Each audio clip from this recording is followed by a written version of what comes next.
ulfi baatii afuriin booda haadharraa bahe haqa jaha haadha fabbarraa ma hawaasarraa qaba. Ulfi baatii afuriin booda eegaruu haa godhate bahe haqa jaha qaba maatii isaatii fi islaamarraa.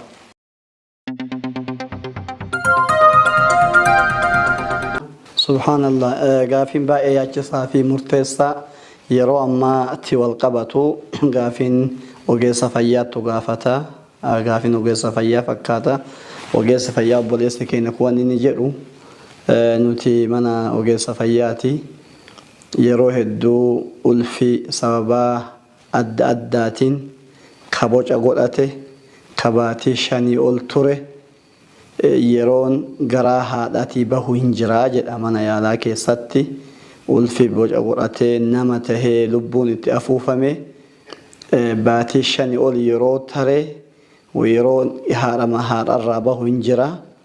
Ulfa bahe kana yoo maatiin fudhadhaa deemaa jennuun maatiin fudhatanii hin deemanii achi gatanii biraa deemanii nummootu waan goonuu hin qabnu hobbaatii walii qabnetti bakkuma silaa wanni badaan wasakaan darbamutti alumatti gad darbinaa bakkuma silaa qoshaashan meeshaan xurii galutti hobbaatiif dhiiga walii qabne darbinaa maaltu nurra jiraataa jedha.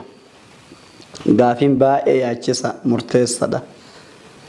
Ka beekuu qabnu namni garaa haadhaa isaa keessatti guyyaa 120 baatii 4 yoo gahee ruuhan itti afuufame nama jedhama. Akka waan dhalateetitti ilaalama shari'a islaamaa keessatti. Namni tokko garaa haadhaa keessatti guyyaa 120 baatii 4 ruuhan itti afuufame jennaan isaaf ka baatii 9 illee isaaf ka waggaa 90 illee qixxeedha. Akka obboleessi keenya ogeessi fayyaa gaafatu kanatti ka baatii 5 jechaan nama. Ka baatii 5 kuni asitti waa lama laala. Tokko waan haqa isaati. Haqa jaha qaba. Ulfi baatii 4 booda haadharraa bahe haqa jaha haadha fabbarraa ma hawaasarraa qaba. Ulfi baatii 4 booda eegaruu haa godhate bahe haqa jaha qaba maatii isaatii fi islaamarraa. Hayxi awwalaa ayyusammi maqaa itti moggaasudha. Hayxi haqa jaha qabaa jenne ulfi baatii 4 booda yoo ka bahu taate haqa jaha maatii isaatii fi ummata islaamatirraa qaba. Tokko maqaa itti baasu. Muhammad Hasan Faaximaa Zaynabaa jedhanii maqaa moggaasuudha. Baatii 4 irra taree jennaan namatti herreegama nama guutudha. Tokko maqaa baasuu fi qaban kama du'e kana Hasan Jamaal Khadir jedhaniini Faaximaa Zaynabaa Khadiijaa jedhaniini maqaa baasuu fi qaban tokko. Wa ayyu ghassala hayxi lammaffaa dhiqamuu qaba janaaza islaamati. Dhiqamuu qaba hayxi lammaffaa. Hayxi sadaffaa wa ayyu kaffana keefanamuu qaba. Akkuma namni guddaan keefanamutti uffanni kafanaa bitamee keefanamuu qaba. 3 wa ayyu sallaa alayhi irra salaatuu qaban salaata janaazaa. Akkuma daa'imni guddaan irra salaatamu irra salaatuu qaban salaatul janaazaa irra salaatuu qaban. 5 wa ayyu dufana ma'a maqaabir almuslimiin qabrii ummata islaamaa dhaqee awwaalamuu qaba. 6 aqiiqan irraa bahuu qabdi. Asaha qawli aqwaal ulamaatitti aqiiqaa irraa baasuu qaban. Warri gariin dhalatee guyyaa 7 yoon gahin aqiiqan haa jiru hin jiru haa jedhu malee hin jira. Maaliif guyyaa qiyaamaa hin kaafama? Namni baatii 4 garaa keessa baatii 4 turee achi booda du'e ardal mahshar ittiin kaafama. Haaraaf abbaa hin shaffaa. Kanaafuu ilmi tokko rimeenni tokko yoo bahe sababii adda addaatiin baatii 4 irra taree haqa jaha qaba jechaadha. Tokko maqaa itti baasuu. 2 isa dhiquu. 3 isa keefanuu. 4 irratti salaatuu. 5 isa awwaaluu qabrii islaamaa fidanii. 6 aqiiqa irraa baasuudha. Haqa jaha qaba. Kanamni asiin xuriggatanii biraa deeman kuni حرمة جهن كنرى ربي قياك أمامات اللي هنقافته حواس اسلام اللي هنقافته كنافو حق جهن الراقبة جتشادا كغرابه باتي أفرين بودة تركون حق جهن كنتيسو فيك أمنا جتشا توك غر هذا أسديبنا هاتي هذا ديت تجرمتي ديني سر يا وصن ديغا ديا جدما أكما إهجت باتي سقالين بودة ديت تهرقما صومون قبدو صلاة قبدو أبا منا وجنجرات قبدو حقا دين سنرى دابتوت حتى كنامي كروها قد أتيمتي كفون قد أتيو قبر إسلام اللين فدن باتي أفورين درتيو باتي أفورين درتي إيغا فون قد أتيجر إيجا جباتيو قبر إسلام فدون شرطي من صلاة شرطي متمالي نمني كبجاك أبا بكا ويفدني بكا طهارة تتفون كنا أولو قمنا مالي ilma namaa kabajaa ka rabbi kabajaa guddaa godheef kana akka meeshaa addaa godhanii waan xuraa keessa achi darbanii deemuun kabajaa ilma namaa balleessudha. Kanaaf jecha dirqamni maatirra jiru akkasumas ogeessi fayyaa haga danda'ameen haalli biyya keenya illee mijataa tahuu dhabu haga danda'ameen ogeessi fayyaa maatitti himee dirqama ofii bahuu qabaa jechaadha. Naam.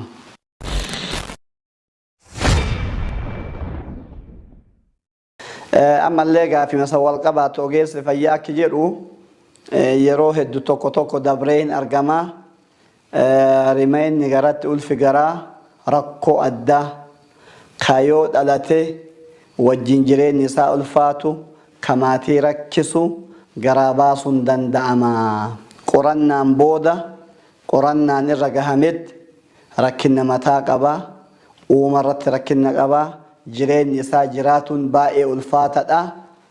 Uuman isaa bareeda miti jedhamee qorannaa guutuun barbaachisu eega godhameen booda baasuun tahaa jedha. Tokko ulfa garaa baasuun sababii baay'eef argamaa jira awwala achi deebina. Tokko ulfa garaa wanni baasanii fi dhibee daa'imaa kan amma gaafatame kanaaf garaa baafamaa jira. Hukmi isaa yoo rabbi fedhen dubbannaa tokko rakkoo daa'imni qabuuf garaa baafama. Lama ulfi kun dhiibbaa haadharra fidee lubbuu haadhaa baraarsuuf takki daa'imni du'u takki haatu du'u jedhanii lubbuu haadhaa baraarsuuf garaa baasutu jira. Sadaffaa rakkoo karaa seera qabeessan alatti dubartii wayii yoo ulfoofte karaa seera qabeessan alatti karaa zinaati yoo ulfoofte salphinna kana ofitti dhoysuuf jecha ofirraa baasutu argamaa jira. Ammalleen hiyyummaa sodaaf jecha namtu maatiin tokko nuti guddisuu hin dandeenyu barsiisuu hin dandeenyu jedhanii ofirraa baasutu jira.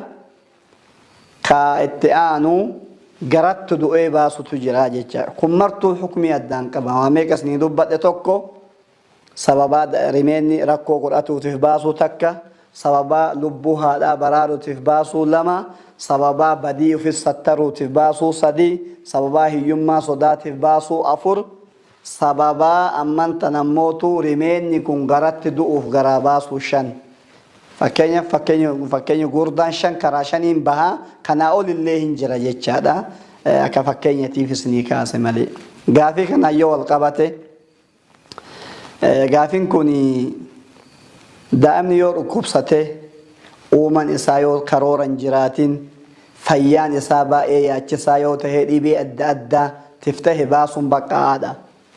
Baasuun guyyaa 40 haga guyyaa 120 khilaafni ulamaa haa jiraatullee rimeenni kun guyyaa 40 jalqabee haga guyyaa 120 gahutti yoo rakkoon qabatamaan rimaa kanarra ulfa kanarra ilma garaa jiru kanarra hin gaha dhibee wayiitiif saaxilaame jedhamee guyyaa 40 haga guyyaa 120 guyyaa 40 jechaan ji'aaf guyyaa 10 irraa haga ji'a 3 fi 4 jala gahuu yoo qabatamaan qorannaan guutuun kana himee jedhe baasuun hin ta'a rakkoo lubbuun godhatiniif jecha takka guyyaa 120 booda ji'a 4 jechaadha san booda gonkoma rakkoo fedhe qabaateef dhiibbaa fedhe qabaateef dhibee fedhe qabaateef abaduu baasuun haraama kuni waan mujammaa fiqii raabixata alcaalami islaamii jedhan ulamaa'ani beektoonni addunyaa walgahanii murteessan rimeenni tokko baatii 4 duratti yoo rakkoo qaba rakkoo uumaa qaba rakkoo dhibee qaba rakkoo wajjin hin jiraanne qaba jedhan guyyaa 40 irraa haga guyyaa 120 duratti baasuun hin danda'ama rakkoof jecha guyyaa 120 ta'ee ruuhan itti afuufamtee jennaan ruuhan guyyaa 120 baatii 4tti waan afuufamtuuf akka nabiyyiin keenya Muhammad sallallahu alaihi wasallam as-sadiq al-masduq dhugaa dubbataa dhugoonfama ka dhugaa malee waan takka hin dubbanne nabi Muhammad wahiin akka rabbitti meenuu himanitti ruuhan namaa guyyaa 120 geennan rabbi malakaa rimayaattu jira malakaa ulfaattu jira wa afur ajajni kennamaa ruuhanitti afuufamaa amalli isaa hin katabamaa umriin isaa hin katabamaa nama jannataati moo nama azaabaa ta'uun hin katabamaa guyyaa kun waa afurtu itti ajajama jecha kanaaf karaa gabaaban dhibee fedhe yoo qabaate guyyaa 120 dura yoo bahe homaan tahu san booda dhibeema fedhe qabaatee jennaan guyyaa 120 irra yoo kataru taate baasuun isaa haraamaa dhibee fedhe illee qabaatu tokko kana kalamaffaati sababa lubbuu haadhaa baraasuuf kam waggaa guyyaa 120 tahe kana baasuun tahamoon tahu fakkeenyaaf ulfi gariin haadha irratti dhiibbaa qabaa yookaan ulfa kan ajjeesanii garaa baasu haadha hambisuuf kun khilaafa jaba jira jidduu ulamaa maalifi wanni kun shakkii malee lubbuun qanii malee baatu rabbitu harkaa qabaa sababaa shakkiitiif jecha lubbuu namaa galaafatuun hin tahu jedhee warra ulamaani didanillee hin jira ulamaani lakki yoo wanni kun qorannaa fooyyaa fi ammayyaa fi ogeessa muuxannaa fi xiinxallaa qabu nama amanamaan tahee qorannaa dhugaatirra dhaabatamee tahee lubbuu haadhaa hambisuuf jecha ka waggaa yaani ka guyyaa 120 irra tarellee baasuun hin danda'ama haalli jedhan hin jiraa jecha izan khilaafa ulfaata jira jidduu ulamaa lakki baasuun hin tahullee warri jedhuun jira raajihni wallahu a'lam rabbitu beekaa yoo ulfi kun taa'uun 100 lubbuu haadhaa waan gaaga'u taate qorannaan fooyyahaa fi ammayyahaa ogeessa beekamaan qoratamee quubsaa yoo taate lubbuu haadhaa hambisuuf jecha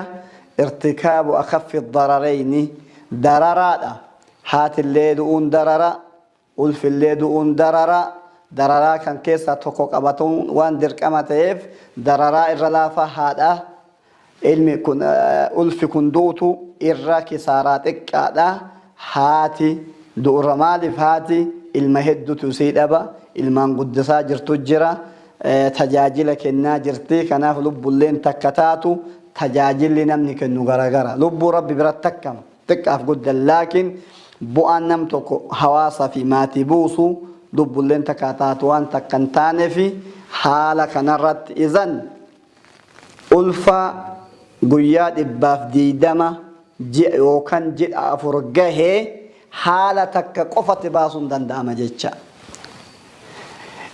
ulfi rakkoo qabaaf baasuun hin danda'amu yoo dhiibban isaa haadha irratti akka badaa ta'e qofa lubbuu haadhaa waan balleessuuf qabatamaan irra gahe qofa baasutu iyyuu hin tahaa jechaadha ifa jedhee yaada inshaallah